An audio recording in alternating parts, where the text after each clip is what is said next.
Hello again, this is Colin, and I posted a video before showing all of my house design and setup to do MIBs, messages in a bottle. I talked about how my Davies lockers are set up, all of my containers are set up for efficient sorting, and my runebook system that goes to the convenient locations to recall into to launch your ship, depending on where on this grid you're going to do MIBs. And in that video we chose to do this section of MIBs up here. So this video I'm going to actually show you the process, how I do MIBs, how I actually pull them up, and everything that goes into that. So we'll jump straight into that.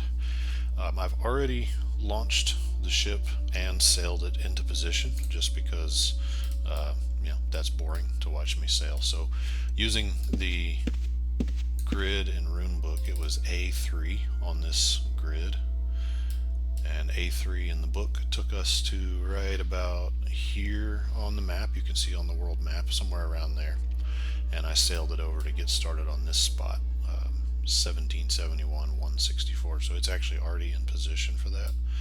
So to get ready to get going, we've already launched the ship, but a couple things to note: when you launch your ship, you'll get 2 runes that go directly to the ship. You can't put those in a rune book or anything.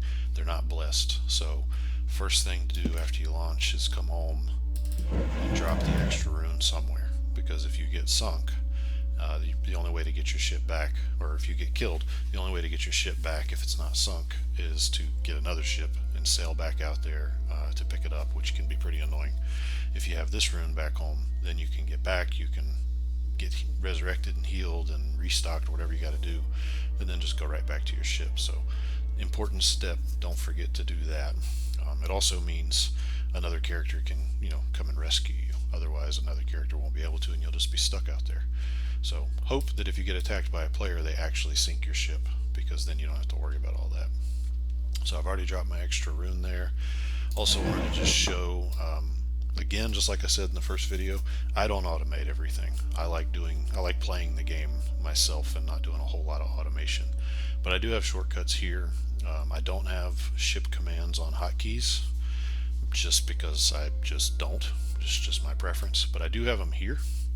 So just the ones that I normally use to embark, disembark the ship, raise, lower the anchor, left, right, forward, backward, regular commands. I've got to scan the horizon set so that I can keep an eye out for any enemy players that might be coming by, meditating, and then actually using the fishing pole to pull up the chest. Another thing is, while you're here, before you leave, make sure you stock up on reagents. In this case, just reagents.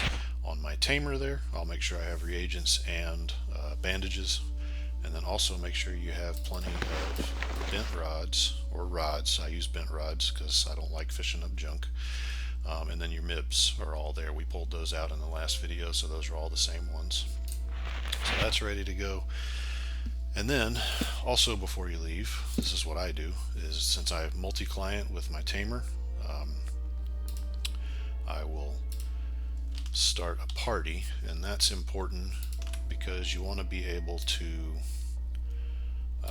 loot each other if if one of you dies and you, for whatever reason, can't get resurrected quickly enough.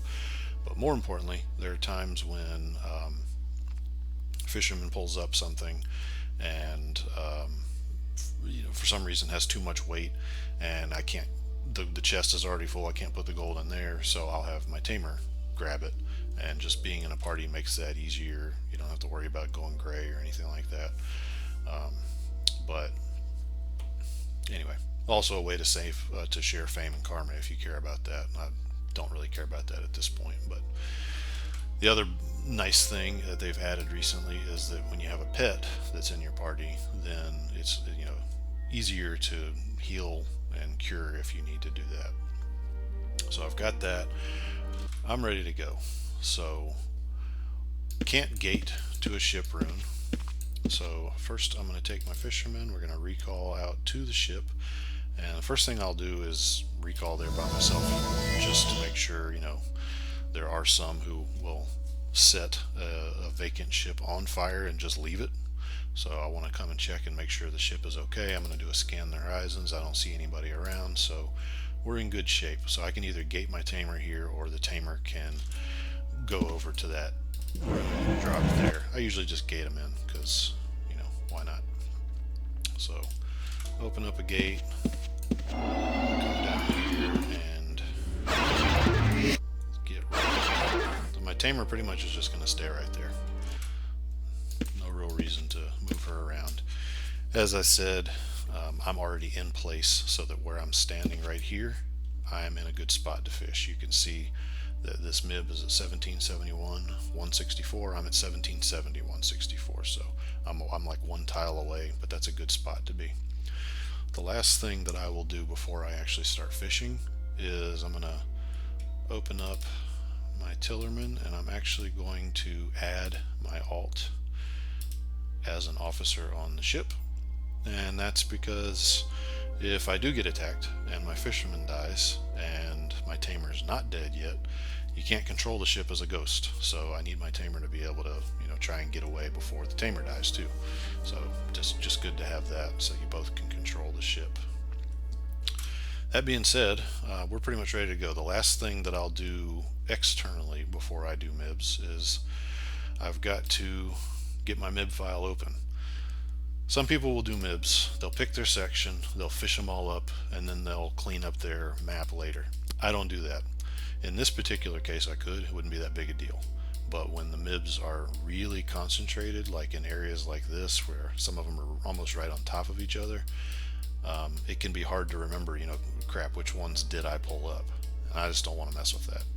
So I go, as I go, I pull them off the CSV and save it and update the world map so that it's always updated. And I know that I've already pulled, especially if I get attacked and I have to leave and I don't feel comfortable going back out to that same area because they might still be there.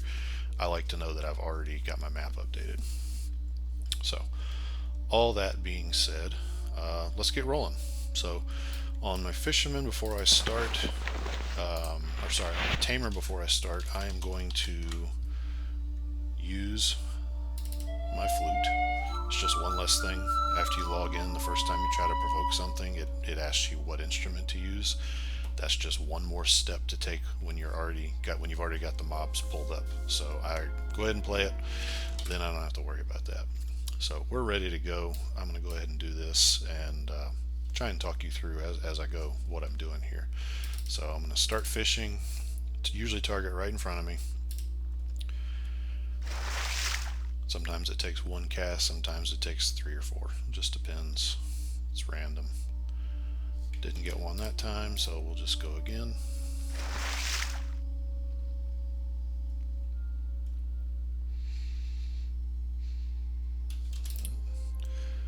Some people get bothered by this, but this sits up here for about 4 minutes before you fail it, so you can pretty relaxed take care of that. Alright, so we've got our mob, so I'll talk a little bit about this in a second. I'm going to go ahead and get them working on each other. So first I'm going to attack deep water elemental. I'm going to provo regular onto, and I'm going to turn that down just a bit. So now while that's going on, this is going to go a little slower than it normally does, just because I'm talking through it. While that's going on, I'm going here to my CSV 1771 164. And delete that, save it, and boom, it's gone. So normally I would do that while I'm moving on to the next MIB, because the next one's right there, so you can save a little bit of time. So both of them are dead. That was easy, that was quick. So I don't leave anything behind that's valuable. So I'm going to take all this gold and black pearl. But while I'm doing that, let's go ahead and sail to the next one, 1657.35. So let's do another scan real quick. Now we're good. Alright, so while that's going, let's go ahead and get all the gold, drop it. I drop it straight into the chest. Sometimes when you're moving it can be a little weird trying to drop stuff. And we're getting close. And Somebody else is right there. So even if there's nobody on board, that would still show as a red dot when we scan the horizons. So sometimes you see a red dot and you get a little worried, but it ends up just being somebody who's abandoned for a little while. So here we are at our next destination. If you have a chest that's not very heavy and you have enough room on your own body, then the chest will come straight to you. And if you noticed, the trap exploded. You'll never have one that lands in your backpack and kills you. I mean, unless you just have insanely low health already, or low maximum hit points. I don't know what it would take, but the most I've ever seen is maybe I don't know, maybe 40% of your health. It's never that bad because if you keep yourself healed. But now the trap's already disarmed, so if you wanted to, you can go ahead and look in it and see what you've got. But usually ones that are light enough to land in your backpack probably aren't going to have, an RDA frag or a crumbling relic, because they're a level 1. They're low level enough that the odds are so slim. If the chest doesn't land there, it'll land directly where you're standing, so it would have landed right here. And in that case, I just move over a little bit. I don't move over too far, because I want to be able to cast a gate between these two chests so I can gate them both back home without a lot of effort. In this case, it landed on me, so it's easier right now. One thing I did not do that I usually do is pull up everybody's health here, because we want to keep an eye on everybody to make sure that we're good. It'll take a lot for that level 5 dragon to get knocked down, but it's good to stay ahead of it. So let's get ready for our next one, 1657. So I'm going to do it from right here. Let's just go to 1656. I could have done it from there, but the closer you are, I find the more likely you are to pull it up quicker. And we're already at 35, so we're in a good spot. So let's go again, pull up our second one.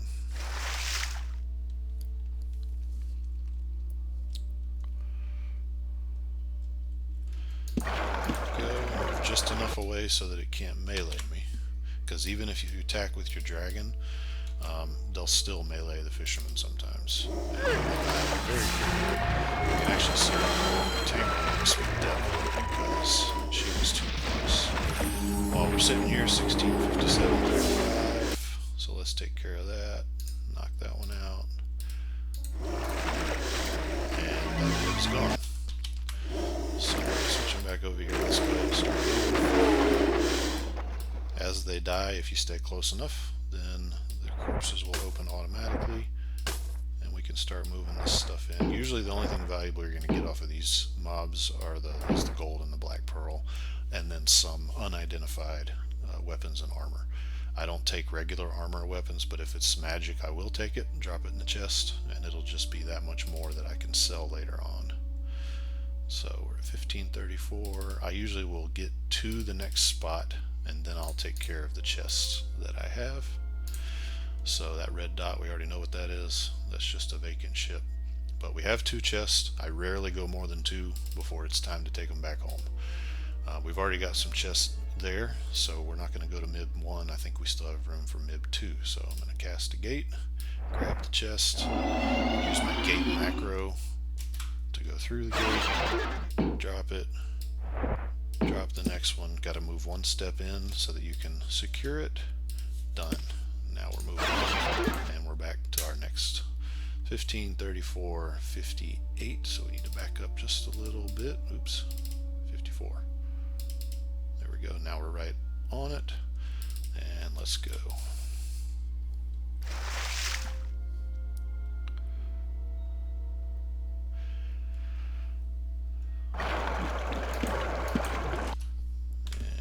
Go, let's pull them up, attack our deep, regular one, 1534, 54, get rid of that, save it, reload, and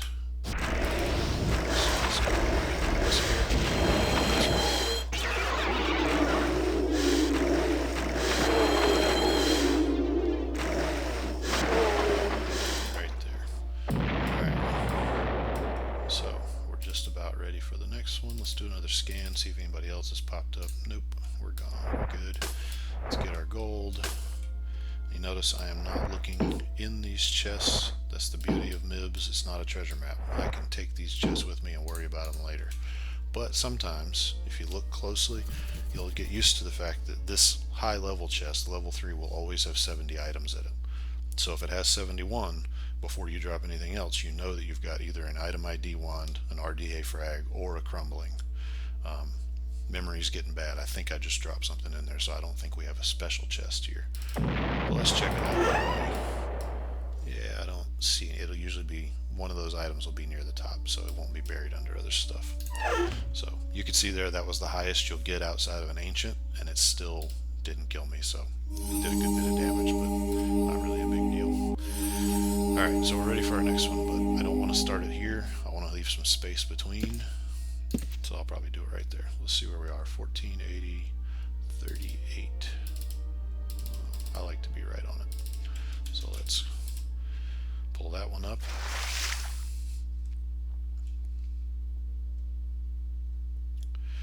Now I'm not going to do all 7 or 8 of these right now because that would be a somewhat tedious video. Attack our demon. Let's do this. 1480, 38. Delete, save. You can see how clean the map stays. So after this one, we'll take these 2 chests and we'll be done with this for now. Let's drop this stuff in there. Some would say that pulling these regs out is not worth it, but hey, it's free, it's easy, and it adds up quite a bit over time. If you do MIBs at any kind of significant level, you will never need to buy reagents again. Alright, so we've got 2 chests. They both have to be gated, so we need to cast a gate right in the middle. And in this case, we're going to pretend like I'm done, like I've pulled all of my MIBs up. I haven't. I still have some left here, but we're going to go ahead and end it, which means first I'm going to turn this to free view so that the map stays here when I leave the ship, and that just makes it that much quicker for me to pull out the next set of MIBs without having to search the map for where I was. So let's cast our gate. And we'll grab 1 chest. This will not fit in my backpack. 1 chest, drop it off, go back through the gate, next chest, back through the gate, boom. Let's secure those, and if we're quick enough, we can secure those, get back inside, and we can go back to our tamer and go ahead and pull her out of there too, because if I'm going to keep going and finding more MIBs to pull up, I don't want to leave the tamer out there just sitting there vulnerable. So that's that, and we're ready. We're ready to roll and pick up some more MIBs. So you'll notice I left my ship there. I know that I'm going to keep going, and in some cases, especially in a situation like this, if I go through and pull up these MIBs and then I'm done, I know that next time I do MIBs, I'm just going to keep going. So that's part of the efficiency. So I just leave my ship out there. If it gets sunk, then it gets sunk. It's not a big deal. I'm not going to lose it. I'll know when I log in, if I don't have a rune here, I'll know that my ship was sunk and it's sitting in my bank. But I'll leave my ship out there sometimes for 3 or 4 or 5 days and nobody touches it. So when I come back, all I got to do is recall out there and get to work. So I leave my ship out there, and just makes it more efficient. So now I'm home. I got all the chests for this round, so I'm good for now. If I was to fill all of this space up with chests, then I'd be getting pretty close to max capacity on the house. Obviously I'm not there yet. I've still got 1,200 items to go, but if I was full, this is the point where I would log out, switch over to my character that does the sorting, switch over to Razor Enhanced, and then I'll start doing my sorting of all the loot and trashing all the items I don't need, that kind of thing, and getting ready to sell stuff to the NPCs, sell my nets, all that kind of thing. So that will be the next video, is how I go through that, how I sort everything. I can give you an idea of what the script looks like, but probably won't focus too much on that. I'll focus more on what the script does, and that'll be that. So that is just about it for this video. Shown you the process, how I do MIBs, It's really pretty simple, but takes a little bit of practice just to get into the rhythm. This went, fast enough, but if I wasn't doing this video, I would already probably I'd be done with all of these, and I'd be on my next set of 10 or 12. And anyway, I can fill up this front ledge pretty quickly and then come back in and sort and identify and sell. So once you have an efficient process, it's a pretty good way of making money. So that is it for now. Any questions at all, feel free to send me a message in Discord, and maybe one day get on a ship with me. I can show you how I do it. That being said, have a good one.